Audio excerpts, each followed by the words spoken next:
Welcome back, everybody. Today, I'm going to teach you how to create pre-filled links for Google Forms. This feature is incredibly useful when you want to save time for your respondents by automatically filling in certain fields, making the form completion process much smoother and faster.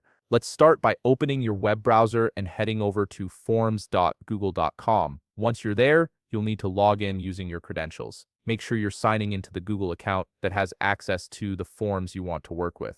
This step ensures you have the proper permissions to edit and share your forms. After logging in, you'll land on your Google Forms dashboard. Here you'll see a section called Recent Forms, which displays all the forms you've been working on lately. Navigate through this section and click on the specific form you want to create pre-filled links for.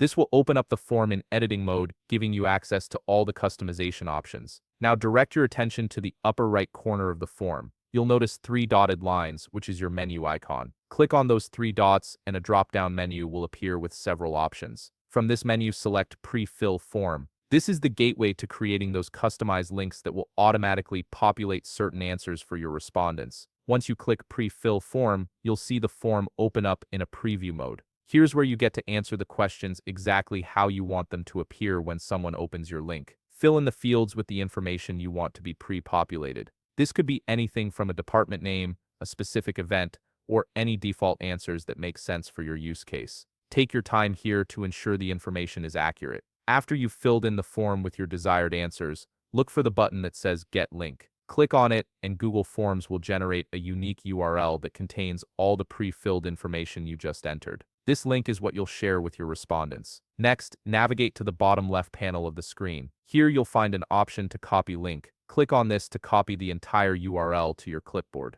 This makes it easy to paste and share wherever you need it, whether that's in an email, a message, or a document. Now, to make sure everything works correctly, it's always a good idea to test the link before sending it out. Open a new tab in your web browser and paste the link you just copied. When the form loads, you should see all the fields you pre-filled already populated with your answers. This confirms that your link is working properly and ready to be shared. And there you have it. You've successfully created a pre-filled link for your Google form that will save your respondents time and streamline your data collection process. If you found this video helpful, please leave a like, subscribe, and see you in the next video.